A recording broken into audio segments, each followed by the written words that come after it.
E olha só, hoje a gente começa falando da Copa São Paulo de Futebol Júnior. Tuna e Carajás estrearam no sábado na competição. Bora conferir. Pelo grupo 11 da Copinha, a Tuna fez sua estreia diante do Bandeirante de São Paulo. Uma partida que aconteceu debaixo de chuva. A Lusa teve as melhores chances de abrir o placar, como nesse lance. Mas o placar não mudou. O jogo terminou com um empate sem gols. 7h15, hora de João Vanderlei chegar por aqui com os destaques do esporte, falando de Copinha. Verdade, bom dia para você novamente, Fábio, a todos que nos acompanham. Vamos falar de esporte, vamos falar de Copa São Paulo de Futebol Júnior, porque nesse final de semana os paraenses estrearam na competição. A Tuna empatou sem gols contra o Bandeirante de São Paulo pelo grupo 11. Já o Carajás e o Águia de Marabá também entraram em campo, mas saíram derrotados. Vamos ver os gols. No sábado, a Tuna Luso foi o primeiro time paraense a estrear na Copinha. A Águia do Souza enfrentou o Bandeirante na cidade de Brodowski.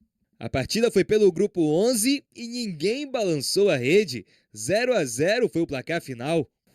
André, e a Copa São Paulo de Futebol Júnior, como é que está o desempenho dos times paraenses? Bom, duas equipes paraenses acabaram estreando com derrota, O Águia e o Carajás começaram perdendo e a Tuna estreou pontuando. Vamos ver os gols.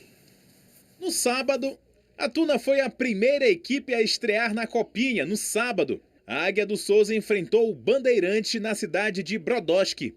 A partida foi pelo grupo 11 e ninguém balançou a rede. 0-0 placar final. Diz de onde você está falando, repercute junto com a gente os assuntos que são destaque hoje aqui no Liberal Mais Esporte, porque a gente começa falando de Copa São Paulo de Futebol de Juniores. A Copinha que está rolando lá no estado de São Paulo, a maior competição de futebol de base dos jogos das equipes paraenses.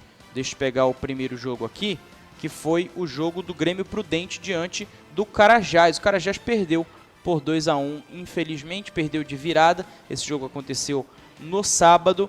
No outro grupo a gente teve o jogo da Tuna Luso brasileira, que empatou sem gols com a equipe do Bandeirante. Jogou muito a Tuna, jogou mas pra caramba, né? Perdeu muitas oportunidades. E amanhã vai enfrentar o Santa Cruz. Bom jogo esse, inclusive, Santa Cruz que já perdeu também. Santa Cruz perdeu, exatamente. Perdeu de virada pro Botafogo e com um a mais, cara. É isso aí, pro Botafogo de Ribeirão Preto. Na Liberal Mais. Max, se você teve a oportunidade de acompanhar alguns dos outros jogos, da Copinha dos times paraenses? Eu vi o da Tuna, né, no último domingo, foi domingo ou sábado? Último sábado. Tem uma euforia, e ela é natural, a gente, né, não pode esquecer disso. É claro que o jogador da base já tem que pegar pressão, já tem que sentir como realmente é o clima daquela atmosfera profissional, mas a gente vê muito isso no futebol brasileiro, o tapa na frente e a correria. Né? É muito comum entre a garotada. E é sub-20, mas tem muita gente com 17, 18 anos. Então, são jogadores que ainda estão amadurecendo. Então, vou falar dos erros da Tuna, mas sem também, né, pressionar ao ponto de ficar chateado com os atletas. Chateado entre aspas. Foram erros comuns, natural da idade, né? Aquela afobação. A Tuna, em vários momentos, poderia ter colocado um pouco a bola no chão para trabalhar um pouquinho mais, mas isso não aconteceu. Vinícius Pacheco, né, tá em São Paulo, vi ele lá no banco de reservas, conversando com a garotada, conversando também com toda a comissão técnica. Uma pena não ter, né, garantido esses 3 pontos logo no primeiro jogo, um jogo completamente vencível. Não estou dizendo que foi fácil, mas por todas as chances criadas pela Tuna Luso brasileira. E a Tuna também já está em contagem regressiva para o campeonato estadual. E no ano em que completa 123 anos de fundação, a Águia do Souza promete vir forte em busca do título estadual. Bora ver. No dia 1º de janeiro, a Tuna Luso brasileira celebrou mais um ano de uma trajetória centenária, que atravessa gerações. Fundada em 1903, ao longo das décadas, a Águia do Souza construiu um currículo de peso.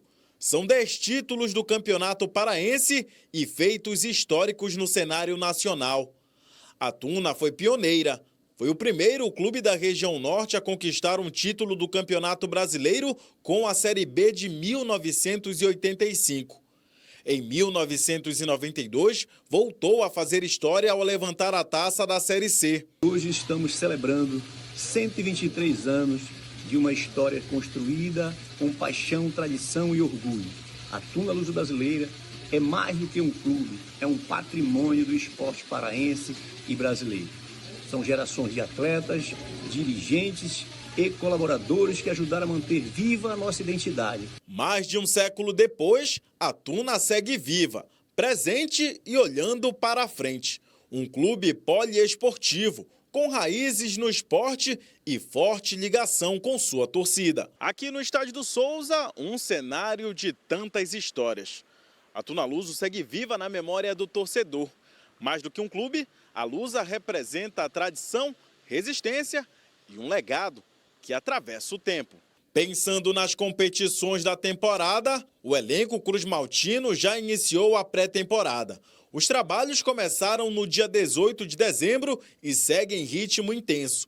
A comissão técnica aproveita o período para ajustar a equipe e fortalecer a identidade do time que vai representar a Tuna ao longo do ano. Passamos por um processo de avaliações clínicas, físicas e, na sequência, começamos a desenvolver nosso trabalho de academia e trabalho de campo. Estamos com a expectativa muito boa naquilo que a gente tem visto de performance do atleta, uma aplicação muito grande, uma determinação muito grande de todos. Dentro de campo, o grupo entende o peso da camisa que veste.